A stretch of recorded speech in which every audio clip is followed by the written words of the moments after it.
Jesus, nosso divino mestre, nos envolva acalmando o nosso coração, ordenando aos nossos pensamentos, que todos os momentos ao qual estaremos juntos nessa noite, que além das reflexões deixadas pelo nosso querido irmão, sob o amparo e proteção dos benfeitores de luz, que possamos recarregar as nossas baterias de certa forma, né? E a nossa ansiedade, tudo aquilo que povoa o nosso pensamento, as preocupações, e que cada um de nós, com a nossa história de vida, possamos ter esse momento tão especial de estarmos reunidos nessa casa de oração, com essa proximidade que tanto bem nos proporciona, que aos pensamentos que serão direcionados essa noite, aos encarnados e desencarnados, possam também confortá-los de uma forma bem ampla, aliviando, proporcionando-lhes bem-estar e, com certeza, a lembrança daqueles que partiram, com essa proximidade e o laço do amor que é infinito. E com a graça de Deus, nosso querido Mestre Jesus, nosso patrono Dr. Bezerra de Menezes, que possamos, todos nós juntos, envolvidos nessa paz que reina nesse recinto, direcioná-la a cada lar aqui representado. E que todos nós, Senhor, sejamos assim, totalmente envolvidos nessa serenidade para o enfrentamento da nossa luta cotidiana. Que assim seja. Inicialmente, eu queria agradecer muito a presença de cada um de vocês, né? E num momento especial, recebendo o querido amigo Diego.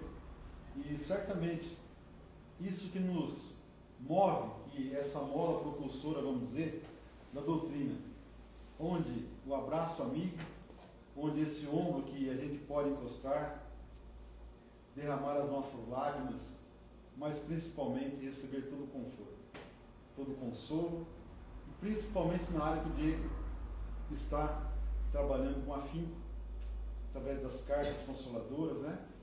E quantas pessoas as quais tiveram a oportunidade e principalmente o merecimento de receber uma mensagem daquele que partiu. Distância apenas visual, mas certamente lado a lado com cada um de nós, enfrentando também, de alguma forma, aquilo que nós estamos passando. Então, a nossa gratidão a Deus, nossa querida doutrina, em proporcionar a cada um de nós essa bendita oportunidade, a escolha de estarmos aqui reunidos, né? E principalmente ao aprendizado da noite. Diego, seja muito bem-vindo, meu querido. É uma alegria sem tamanho recebê-lo, e já estava até conformado que ele houvera feito um convite a ele, falou: tá vindo esse ano, não vai ser possível. Está carregado, muitos compromissos, mas eu estive quinta passada em Duartina, e que alegria. Ele falou: tá vindo, pode marcar, agendar, se tiver no final do mês, lá nós estaremos, e aqui ele está. Gratidão, meu querido. Obrigado. Que Jesus envolva sempre na sua luz aí, nesse trabalho bendito que você proporciona a tantos. Muito boa noite. Uma alegria para mim voltar aqui. Tenho duas testemunhas hoje que eu vim falando no caminho, o quanto que eu gosto de vir nesse lugar aqui, nessa casa, pelo acolhimento, pela amizade realmente. Acho que a energia que nos traz faz com que a nossa vida se torne mais leve, né? Nós encontramos companheiros de jornada, pessoas com os mesmos pensamentos, ideais, e aí a gente fala: poxa, não estou sozinho. Como o Tavinho estava falando, acho que um dia isso vai dar errado, porque eu estou com mania de montar palestra ouvindo a pessoa que faz a abertura. Um dia que eu não tiver abertura, não tem palestra. Né? E você falou sobre o amparo das pessoas, né? Do plano espiritual da nossa vida. E o quanto às vezes a gente tem tanta dúvida sobre isso, eu penso. Todos nós estamos o tempo todo acolhidos e amparados pelo plano espiritual. Porque embora a nossa vida encontre desafios enquanto nós estamos encarnados, em momento algum ela veio para nos gerar sofrimento. Mesmo diante das maiores dificuldades que nós temos, que eu acredito que seja o luto, porque todas as outras a gente dá um jeito ainda de remediar de alguma forma tentar tratar. Agora o luto, se não for através da fé e da confiança nisso que nós fazemos, ele realmente fica algo insustentável, algo que nos consome a vida muito antes dela acabar. E quando a gente passa por um processo desse, normalmente a gente se sente sozinho, né?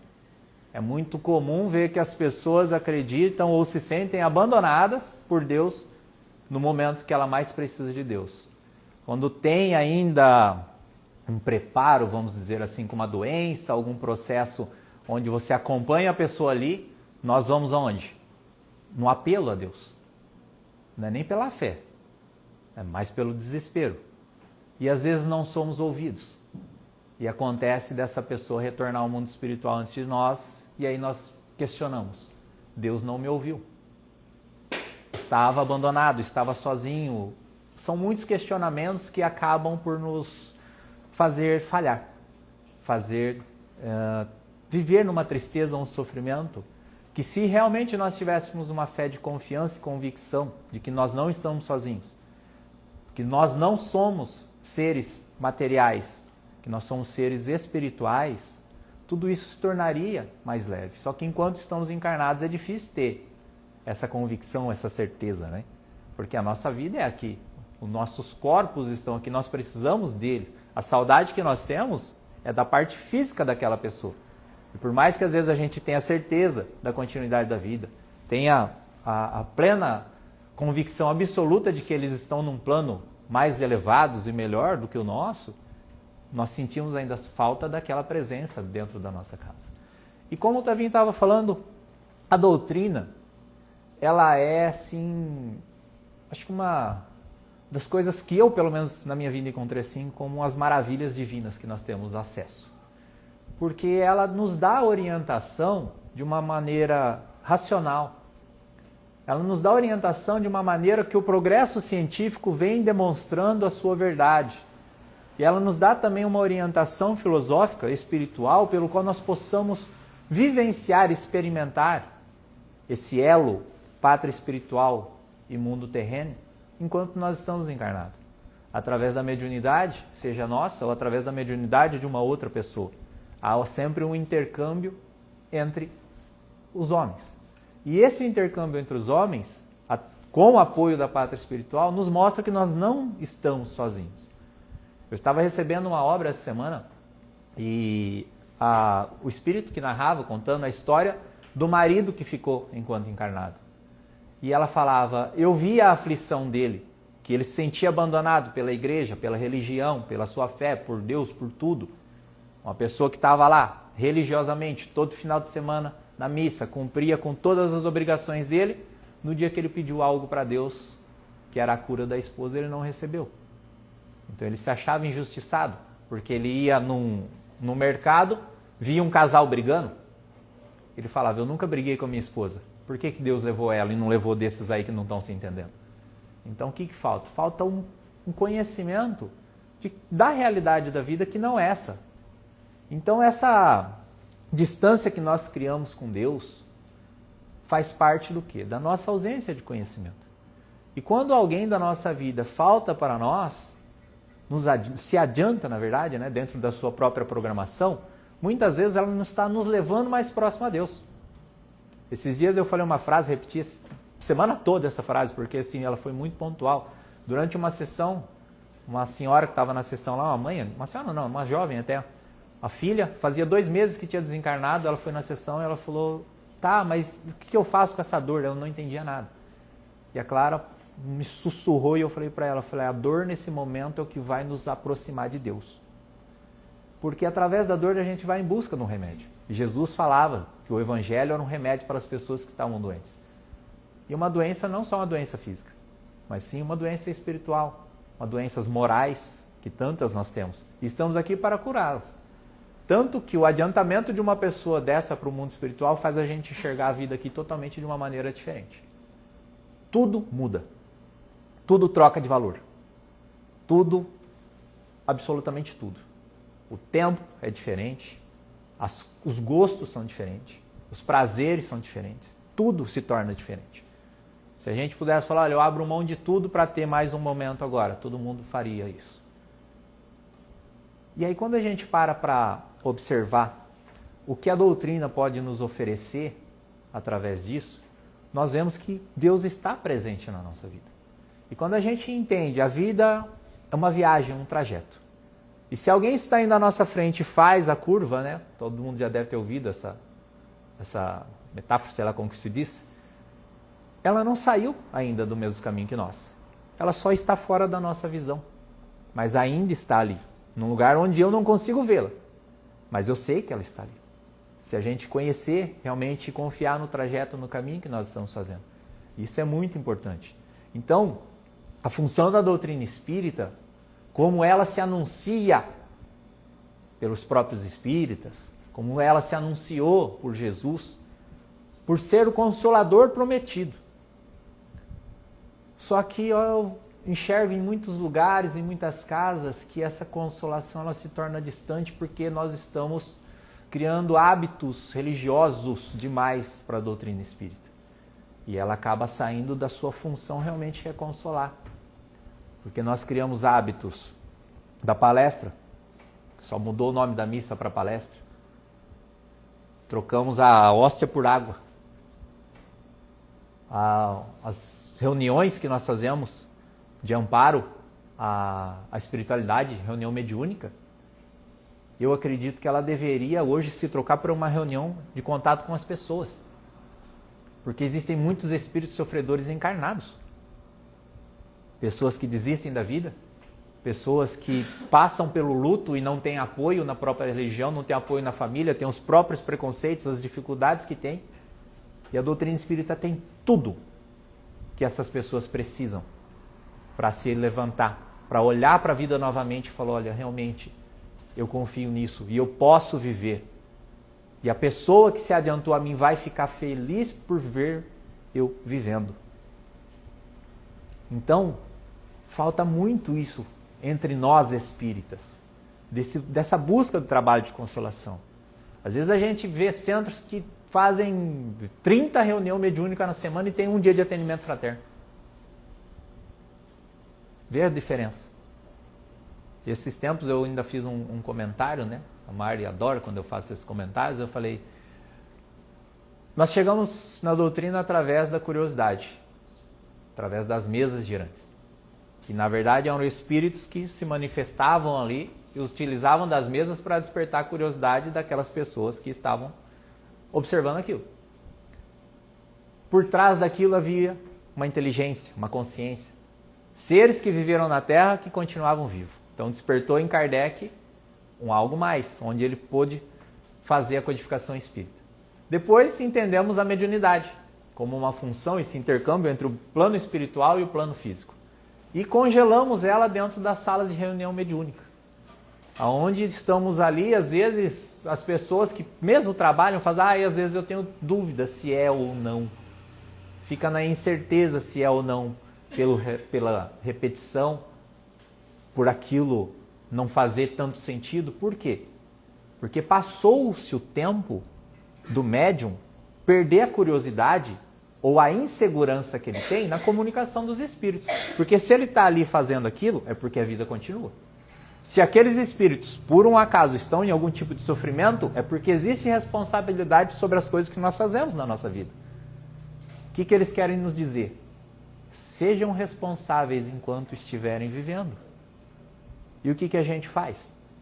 A gente vem aqui, recebe esses irmãos e sai daqui todo orgulhoso, como se nós fôssemos os salvadores.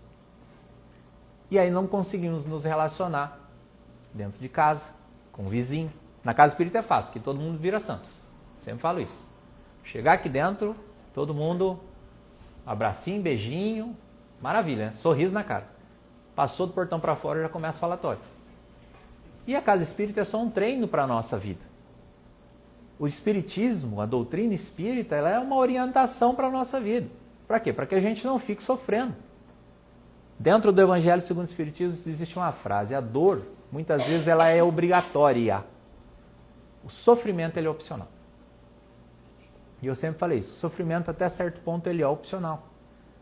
Porque se existe o ensinamento de Jesus no Evangelho, se existe a doutrina que esclarece tanto, se existe a comunicação dos espíritos, se existe trabalhos que fazem a consolação. Se existe tantas coisas que Deus nos permite, ficar longe deles é uma opção nossa. Ou seja, o sofrimento é voluntário. A dor é diferente. Como falei, a dor é o que nos vai aproximar de Deus. Vai nos despertar a necessidade de algo que nós ainda não temos. Às vezes o conhecimento, às vezes mais fé, porque fé é confiar. Fé não é acreditar. Falar, você acredita em Deus, Diego? Eu confio em Deus. Eu tenho certeza de Deus. Não é acreditar que existe ou não. Isso daí já é coisas do passado. Se você perguntar, você acredita na continuidade da vida? Isso daí para mim também já é coisa do passado. Se acredita na reencarnação? É assunto de criança. Isso nós temos que viver com convicção, para que as coisas façam realmente sentido na nossa vida. Para que a gente entenda isso como um verdadeiro sentido. E não a reencarnação, a continuidade da vida, as responsabilidades que eu tinha falado, como um Deus punitivo, que vai nos devolver aquilo que nós fizemos de mal. É muito pelo contrário.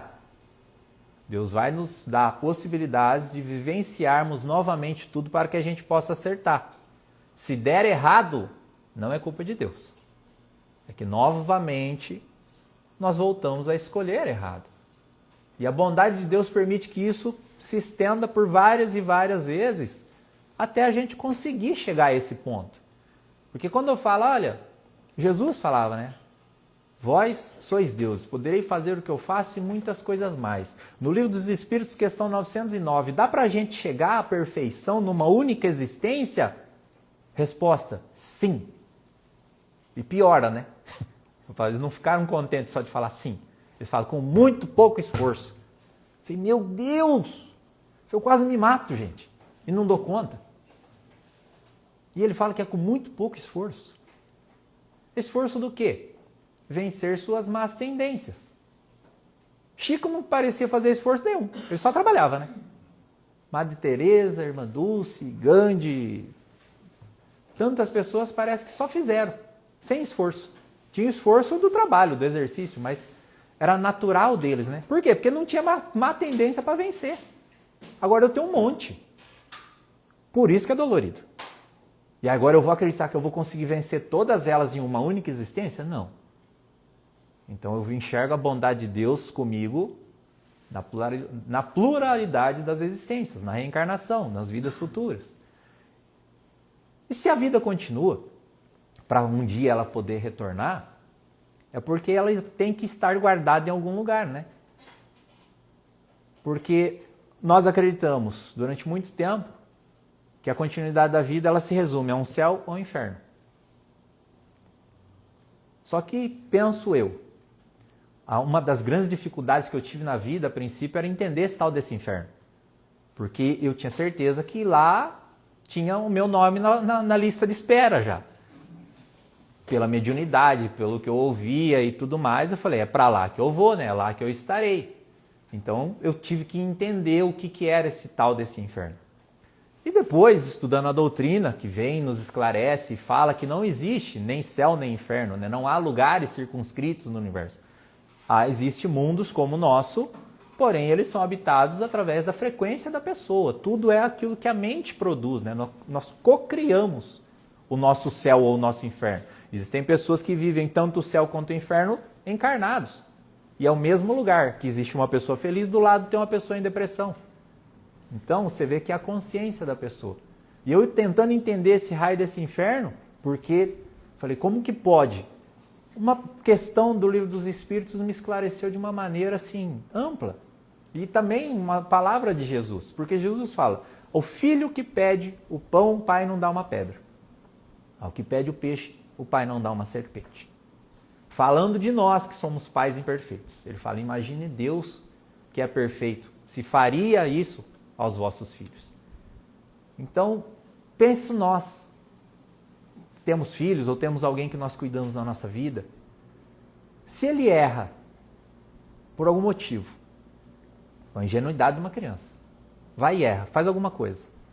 Alguém aqui tem um quarto em casa, fechado, com fogo, labaredas, com carrascos para chicotear ele e jogar ele lá dentro? Ninguém tem.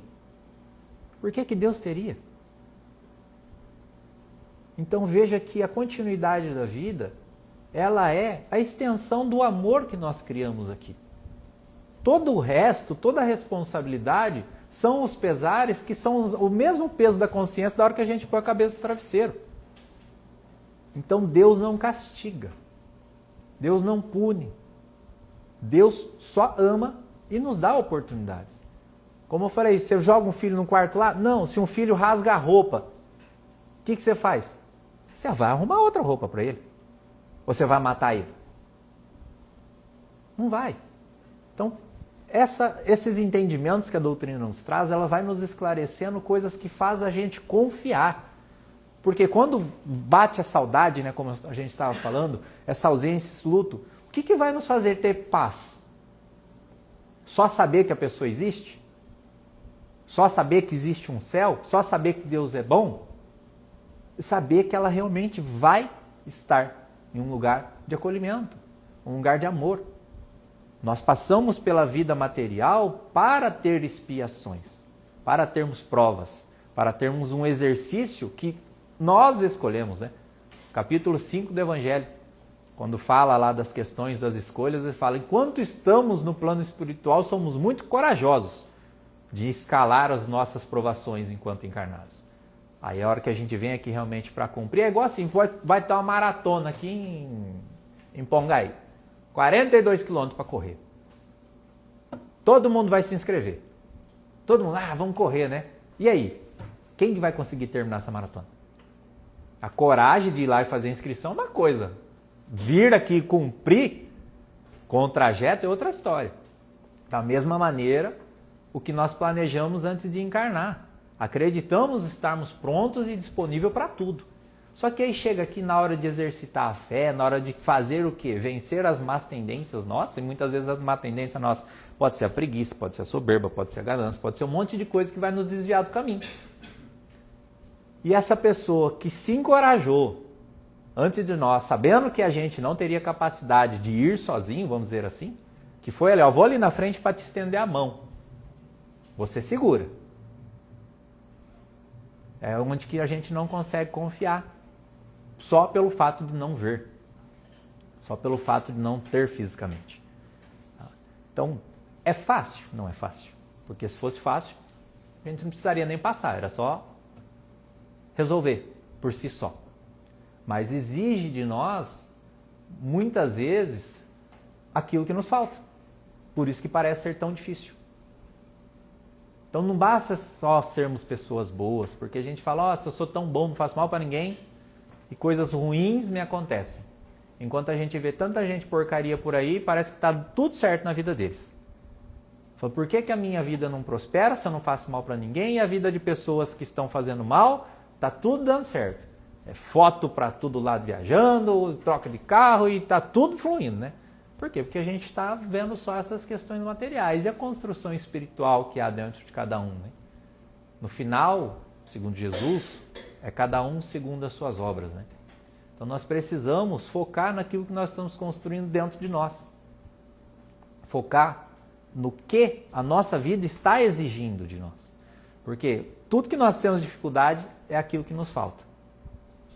Então se a saudade hoje, a dor, ela está gerando angústias por essa falta de confiança, é porque está nos faltando confiança.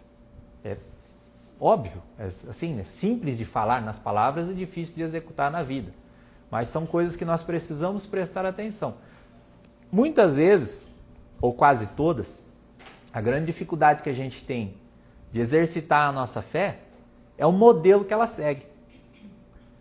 Porque a nossa fé, ela, durante muito tempo, ela foi moldada para ser burra. Perdão da palavra, mas ela foi moldada para ser uma fé cega, uma fé burra. Esses tempos até deu um fora numa viagem que eu fui. A gente foi conhecer algumas outras casas espíritas, né? E eu fui com um grupo de amigos. Aí estamos lá, aí falaram, olha, tem um senhor ali que ele é médium. E eu já tinha conversado com esse senhor um pouco antes, fiz amizade com ele, me mostrou a casa espírita, era uma pessoa muito gentil. Aí falou, tem um senhor ali que ele é médium, no final ele faz a prece aqui, aí ele começa a falar e o mentor dele é de um outro país, ele começa a orar e ele faz a prece no final em outra língua. Eu falei, grande bosta, mesma coisa de rezar a missa em latim, ninguém vai entender nada. Ele estava aqui assim. Aí eu olhei assim e falei, oxi. Eu podia ter ficado quieto. Mas veja, de que valia uma missa em latim? De que vale uma oração em outra língua aqui? De que vale um livro que eu entrego na mão de vocês, que vocês vão ler e não vão entender nada? De que vale eu chegar aqui para falar com vocês, encher de fruta, e vocês não saberem o que vocês estão colhendo? Nada. E foi isso que fizeram com a nossa fé. A nossa fé ela foi colocada primeira instância, medo. Tenha medo de Deus. Por quê? Porque Ele vai te punir. Deus castiga.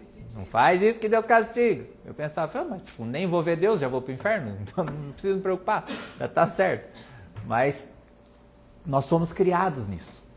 Uma pessoa com medo, você consegue manipulá-la, fazer o que você quiser dela.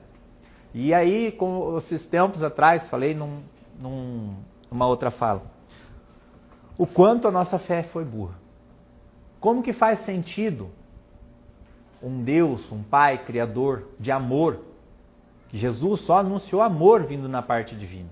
Em momento algum ele falou de ira, em momento algum ele falou de punições, em momento algum ele falava de inferno como realmente um lugar que Deus reservou para nós pagarmos os nossos erros. E aí, vamos a tentar se colocar no lugar de Deus. Vamos supor, Diego é Deus agora, vocês todos são meus filhos. Eu os amo. Ponto. Agora vocês não sabem me amar. Certo? E por vocês não saberem me amar, eu posso lhes punir. Só que como eu sou uma pessoa bondosa, misericordiosa, eu vou pegar um dos meus filhos e vou dar para vocês matarem. E vocês matando ele, está todo mundo liberado. Está tudo certo. Faz sentido? Não. Por que Jesus então veio morrer para nos purificar dos nossos pecados, dos nossos erros? Jesus veio para nos ensinar a não errar. Ele veio para nos ensinar sobre essas consequências da vida e evitar o erro. E o principal que eu falo que Jesus veio fazer, ele veio nos fazer esquecer aquilo que nós somos. Perceba que todos os apóstolos tinham uma treta, né? Todos eles tinham uma coisinha ou outra ali. No histórico, né? A capivara deles não era muito boa. Você pega Mateus, era um publicano. Cobrador de impostos, agia com rispidez em cima das pessoas, não tinha trégua com ele. Você pega Pedro, um vida louca. Chamava até, diziam que eram os Eloi, né? Que eram os rebeldes, até, confundiam ele. Por quê? Porque era o formato de vida dele, sempre tentando dar um jeitinho, eu acho que ele já estava treinando para reencarnar no Brasil, né, Pedro? Ninja ele. Então você pega ali, uma pessoa cheia de problemas também. Aí você pega Paulo, que não foi apóstolo, mas foi o maior propagador do cristianismo. Era um cara que matava cristãos. Um perseguidor, uma pessoa justiceira, segundo a sua política de heresia. Aí a gente não escuta nenhum deles nas suas obras, nas suas escrituras, nos seus textos, falando sobre o que eles eram. A gente só vê as transformações. Maria Madalena, todos eles. Judas tem um evangelho também. Todos eles só falam das suas transformações. E quando Jesus encontrava as pessoas... Obrigado, Caio. Quando Jesus encontrava as pessoas... Cássio, falei Caio. Ele não perguntava para elas o que tinham feito. O que queres que eu faça? As pessoas iam em busca de cura. Ele as curava, dava o mérito para a fé, porque era a confiança que naquele momento aquelas pessoas estavam depositando em Deus, e dizia a eles, vá e não volte a errar. Vá e não peques mais, para que não lhes aconteçam coisas piores. Em momento algum Jesus falava, ó, vai e conta para todo mundo que você fez de errado lá atrás. Quando ele falava, largue tudo e me siga, era justamente isso, é largue essa pessoa que você está vivendo até hoje e venha comigo. Não é abandonar tudo para trás, não é largar a casa, não é largar a família, não é largar, não, vou correr atrás de Cristo agora e seja o que Ele quiser, né? Seja o que Deus quiser. Não, é largar realmente o que nós vivemos até então. Então, quando... O homem velho. Exatamente, Paulo fala, o homem velho que existia em mim não existe mais, hoje eu sou um homem novo. E nós temos uma dificuldade gigantesca de abandonar esse homem velho. Nós nos agarramos a ele e vamos arrastando. Então, muitas vezes, o sofrimento que nós estamos vivendo, mesmo dentro do luto, mesmo dentro de qualquer outra situação, é esse apego que nós estamos com essa pessoa antiga que nós éramos. Se nós temos a fé, a convicção e a certeza, nós precisamos viver essa certeza. Não dá para ter certeza e viver mais ou menos. Ou é ou não é. Certeza não tem meia certeza. Ou é ou não é. Então, se nós nos apegamos a isso, vamos firme nisso. Os momentos de maior amargura, de maior dificuldade, nos apegamos justamente nessa fé. Olhamos e vemos, olha o tanto que eu consegui progredir. Do dia que eu coloquei esse Jesus, essa fé raciocinada na minha vida, e parti viver adiante disso. Então é dentro de nós que nós temos que buscar. Porque o último degrau da nossa evolução faz parte da nossa própria vida. Não é fora. Às vezes a gente quer buscar explicações que eu estou vivendo agora na reencarnação anterior. Mas a reencarnação anterior era eu também. Então onde está? Está em mim. Todas as faculdades, ferramentas, tudo aquilo que nós precisamos para seguir adiante já está dentro de nós. O que acontece fora são mecanismos que Deus usa para que a gente passe a olhar para dentro. E olhar para dentro não é egoísmo, não é vaidade, é auto-amor. E auto-amor está prescrito ali, na receitinha de Jesus, como o maior dos mandamentos de todos. Amar a Deus, ao próximo e a si mesmo. É um amor por igualdade, um amor na horizontal. Não é amar mais a Deus, amar mais ao meu próximo, amar mais a mim mesmo. Não, é amar por igualdade. Tanto que quando Jesus fala, tem um capítulo do nosso Evangelho da moral estranha, que às vezes as pessoas falam, isso aí é escrito errado, vamos pular. Outro dia a gente estava num grupo de estudo e falou, esse capítulo a gente não lê, a gente não entende. É ótimo. É igual aquelas bíblias de igreja. Aqui, esse pecado aqui a gente não vai dar conta de fazer, arranca eles. Esse aqui está podendo, né? Então, quando Jesus fala da moral estranha, ele fala sobre isso. Ele fala, aquele que amar mais seu pai e sua mãe do que a mim não é digno de mim. Aquele que amar mais seu irmão, sua irmã do que a mim não é digno de mim. Fala, poxa, esse Jesus é melindroso pra caramba, hein? Tem que gostar mais dele do que do meu filho? Tô lascado mais uma vez. Não consigo. Tenho uma admiração respeitável por Jesus, mas amar ele mais do que meu filho, eu não dou conta não. Então como que é isso? O que ele está exigindo? Amar mais é amar por desigualdade. Ou seja, ame por igual. Ame por igual. Ame seu pai, seu filho, seu irmão, a mim da mesma maneira. E não é ame mais seu pai, ame mais seu filho e menos sua sogra. Né? Entendeu? É isso, é amar por igual, amar por igualdade. Então o que Jesus vem nos ensinar é justamente isso. Um amor na horizontal, um amor por igualdade. Isso inclui a nós. E quando nós nos amamos, nós começamos a viver em paz. Só que qual a dificuldade de se amar? Não se conhecer. A falta do autoconhecimento é a maior dificuldade do auto-amor, porque ninguém ama aquilo que não conhece. Ninguém ama algo que não conhece. Por que a gente tem dificuldade de amar Deus? Porque Ele nunca dormiu dentro da minha casa ali, para mim ver, para mexer, para ver, desenhar, saber, tirar uma foto dele, né? Postar uma selfie com Ele. Tem dificuldade, por quê? Porque está distante daquilo que eu conheço. Então, está lá em Sócrates, conhece a ti mesmo. É uma maneira da gente conquistar, encontrar a felicidade. Sem conhecimento não há amor. Você pensa, se a gente pega uma pessoa aleatória na rua, agora, que ninguém conhece, a gente ama ele? Você confia nele? Exatamente isso. Se Deus passasse agora na rua, ele seria um desconhecido para nós. A gente não saberia como amá-lo, não saberia como acolhê-lo, não saberia como ser acolhido por ele. Por quê? Porque nós não confiamos. Então, veja que o conhecimento é a chave de todas as coisas. E o conhecimento, ele vem da filosofia, né? A filosofia é essa ideia, é do saber, né? Das coisas, do conhecimento realmente. E sem o conhecimento das coisas, a gente não tem como desenvolver nada no propósito da confiança que vai chegar ao amor. Então, o básico da doutrina, ela se alicerça, né, num tripé. A filosofia, a religião e a ciência. Então, são coisas fundamentais para nós. Eu vejo a ciência, né? A ciência, ela é aquilo que estuda, que faz o entendimento aprofundado das coisas. A ciência, ela faz a separação de uma coisa e outra, vamos dizer assim. Ela pega o que a gente chamava de ciência antigamente, hoje é ciência, biologia, física, química. Então, ela vai separando, ela faz os elementos se destrincharem ali para quê? Para que a gente possa conhecê-los à parte. Então, a ciência dentro da filosofia espírita é isso.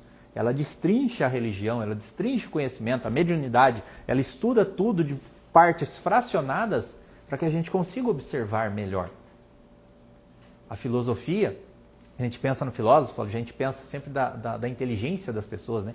Os grandes filósofos são pessoas muito inteligentes.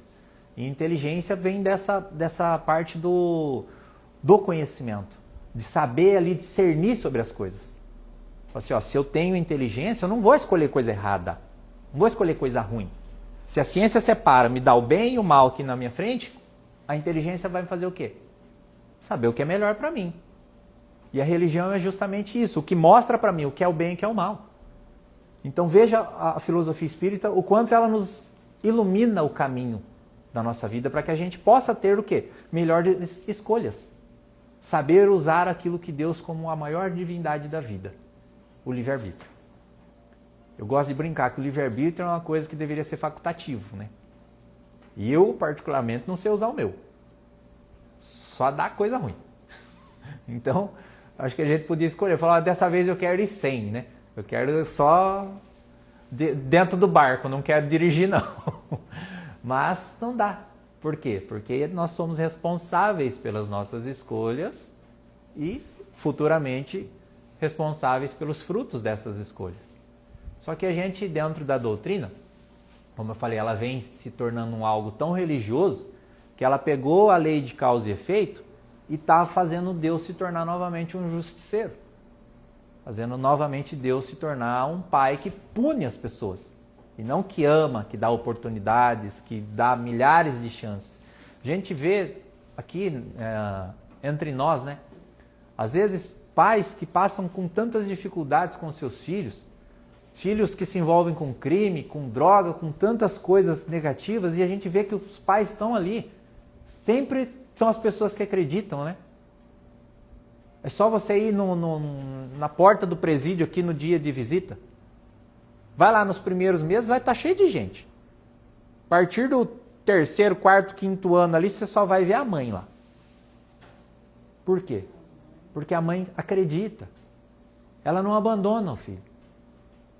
Então, por que Deus faria o contrário?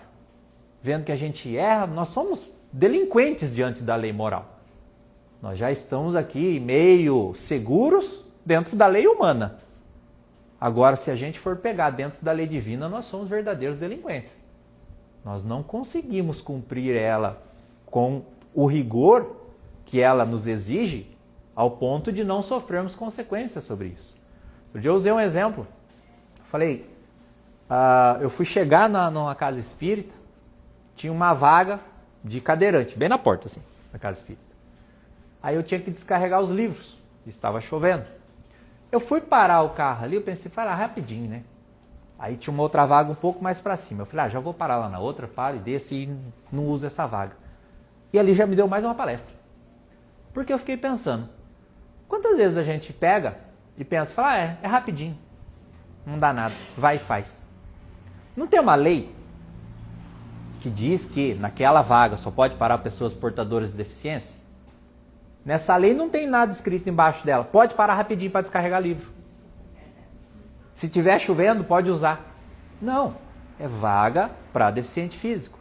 Só que a gente, por pensar que rapidinho, naquele momento ali de necessidade, tá tudo certo, não dá nada porque não tem nenhuma polícia ali vendo, porque se tivesse um guarda ali, ninguém para. Fala assim, tá tudo certo. Só que Deus está o tempo todo com as vistas sobre nós. E não está Ele anotando isso em um caderno. A nossa consciência está registrando todos esses fatos. Então, nós temos que entender que a nossa imaturidade para cumprir com a Constituição Divina é o que nos faz ainda vivermos essas vidas mais exigentes. Não é uma vida penosa. Tá? Não é uma vida penosa. Como diz a doutrina, nós estamos num processo de evolução contínua. Muitas vezes nós estacionamos nesse processo, mas nunca retroagimos. Então, por mais que essa vida esteja nos exigindo, é porque nós já passamos por momentos talvez piores. E não é, eu ainda gosto de frisar que, para que a gente olhe para nós e nos sintamos orgulhosos. Porque se Deus acreditou, na hora da minha loucura de planejar essa encarnação, de que eu era capaz de viver e suportar o que eu estou vivendo e suportando, é porque eu não me conheço o suficiente, eu não sei a força realmente que eu tenho. Não terás um fardo superior às vossas forças. Olha quanto que o Evangelho, quanto que a doutrina espírita nos esclarece, nos encoraja, nos dá a convicção de que nós somos sim capazes de passar por essa existência e sairmos daqui, olhar para trás e falar, foi difícil, mas cheguei. Valeu a pena todo o meu esforço. É só lembrar de Chico, né? Chico falava, não conheço um espírita que chega no plano espiritual e está satisfeito com aquilo que fez. Todos eles lamentam o tempo perdido. Desejariam voltar atrás para mudar as atitudes, né? Só que como ele mesmo fala através de Emmanuel, não dá para voltar atrás e mudar.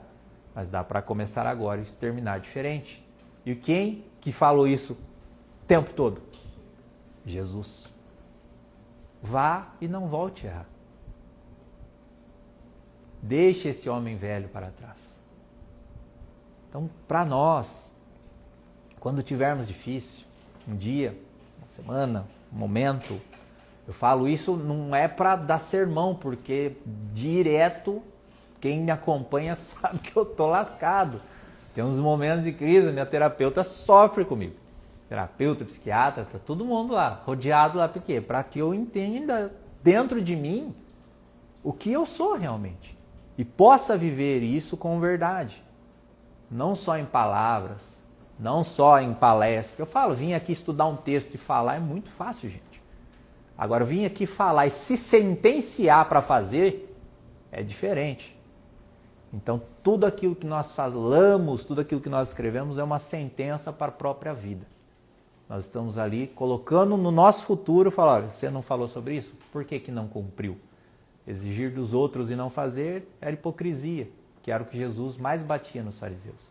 Então, quando tivermos nesses momentos mais delicados, vamos fazer aquilo que Mateus nos fala. Vai para o quarto e fala com Deus. Conversa. Pede a Deus. Mas pede aquilo que o coração realmente precisa. Às vezes a gente pede por quê? Para que acabe. Aí vai cair onde? Lá na religião que eu estou falando que o espiritismo está se apegando. Está se tornando um ato religioso, né? Não uma religião. Religião é por si só, mas um ato religioso. Falei, nós estamos trocando o nome do santo só. Não é mais Santo Antônio, São Paulo, São Lucas, São Mateus. Agora é São Bezerra, São Chico, São André Luiz. A gente vai, ai meu Deus, apareceu uma doença. Tá, o que essa doença quer me ensinar? O que ela está fazendo para a minha vida? O que ela está me mostrando? Não, já corre no centro, pede para Bezerra de Menezes arrancar isso de mim, pelo amor de Deus. Nós estamos assim, lutando contra aquilo que a vida está nos ensinando. Com medo do quê? De morrer. Ninguém morre. Como o Chico falava, né? Pode conseguir qualquer coisa, menos morrer. Então, falta para nós essa confiança, essa convicção naquilo que está milhares de anos junto de nós. E não está fora, não está só nos livros. Os livros vão fazer o quê? Vão fazer uma descoberta em nós do que nós somos. A doutrina tem essa capacidade. Ela abrilhanta dentro do nosso coração aquilo que nós realmente somos. Nos dá a capacidade de enxergar, falar, não, sim, eu sou capaz. E se eu estou passando por isso, não é porque eu mereço passar por isso, né? O pessoal, não, você escolheu passar por isso. Eu fiz alguma coisa, então eu estou pagando por alguma... É muito fácil desse jeito, gente. Eu já acho que eu já contei uma história, não sei nem se foi aqui, mas eu tenho uma história com meu pai que ali eu falo, é muito fácil pagar com punição. Uma vez eu tinha 16 anos, catei o carro escondido, saí de casa e aconteceu, bati o carro. Voltei com o carro tudo amassado para casa, guardei o carro na garagem, fui acordar meu pai. 3 horas da manhã. Cheguei quietinho, né? Falei, vou tomar uma surra. Falei, meu pai nunca me bateu, ele vai tirar a economia dele tudo hoje. Aí eu falei pra ele, falei, aconteceu um negócio ali e tal. Aí ele falou, mas machucou? Falei, não. Falei, então vai dormir. Aí eu, hã? Falei, dormir? Não, tá errado. Aí eu fui pro quarto, nossa, eu comecei a ficar bravo, desesperado, porque eu falei, eu preciso apanhar, eu não quero dormir. Aí comecei a chorar, meu pai falou, tá chorando alguma coisa séria. Aí ele foi lá, me chamou, o que foi? Machucou? Falei, não machuquei. Falei, vamos lá ver o carro. Fui na garagem, ele olhou o carro assim, falou, deu uma estragadinha, né? Aí ele falou, não, mas depois eu vejo no seguro, a gente arruma isso aí e tá tudo certo, vamos dormir que amanhã a gente vai jogar bola. E eu comecei a ficar desesperado. Falei, como assim? Vai dormir, vai jogar bola, tá tudo bem, o seguro paga? Eu quero apanhar. Eu não quero ter responsabilidade amanhã com esse carro amassado. Era só me bater, tava tudo certo. Agora não, eu tive que dormir com a minha consciência pensando naquilo. Falei, olha o que eu fiz. Contra o meu pai, catei o carro dele escondido, bati o carro e não aconteceu nada. Ele falou, tá tudo bem. Não é mais fácil, então, se eu fizesse um erro no passado, vim aqui, sofreu, tá, olha, é eterno, é eterno. Vamos passar 10, 20 anos de dor, tá tudo certo, tudo pago, resolvi minha vida? Seria. Mas acontece que a vida, elas nos exige isso, né? Que a gente passe a lidar com aquilo que está nos incomodando. E o lidar com aquilo exige de nós o autoconhecimento. E não só o autoconhecimento, mas conhecer aquilo que está nos incomodando, principalmente. Às vezes, seja uma angústia, uma ansiedade, fala para ela, angústia, senta aqui. O que você quer de mim? O que você está me exigindo? Porque você está incomodando bastante. Ansiedade, o que você está querendo de mim? Por que eu estou assim? A saudade, tá? A saudade, o que você quer me ensinar? Tudo na nossa vida. A gente tem que, uma hora, parar, se trancar no quarto e falar com Deus realmente. E esse falar com Deus tem que ser direto. Não pode ser, como eu falei, né, aquele diálogo sem sentido, sem fundamento. Muitas vezes a gente vai falar com Deus, o que a gente faz? A gente se arrebenta diante dele, né? Fala, Pai soberano de todo amor, de toda justiça e toda luz, você que é puro e perfeito, tenha piedade do seu filho pecador. Eu sou um falho, eu sei, eu erro. Sabe? Pensa o nosso filho chegar em casa. Eu chegar e falar, Pai soberano de amor, teu filho inútil aqui bateu o teu carro. Faz sentido essa relação entre meu pai e eu? Talvez se eu tivesse feito isso eu tinha apanhado, né? Mas não. Então nós temos que ter uma relação direta de confiança realmente com Deus. E quando nós pedirmos aquilo que nós precisamos, como eu havia falado. E o que nós precisamos para todos os momentos? Sabedoria. A sabedoria faz entender tudo. Faz a gente degustar aquilo que nós estamos vivendo. E a partir do momento que a gente experimenta, nós não esquecemos mais. Porque eu falo, olha, acendeu um fogo aqui, essa chama queima. Todo mundo fala, tá, e o que é queimar? Só queimar é esquentar demais e arder, né? Vai machucar. Ah, mas será que dói mesmo, né? O que a gente faz? Vai pôr o dedo. Tem outra história minha.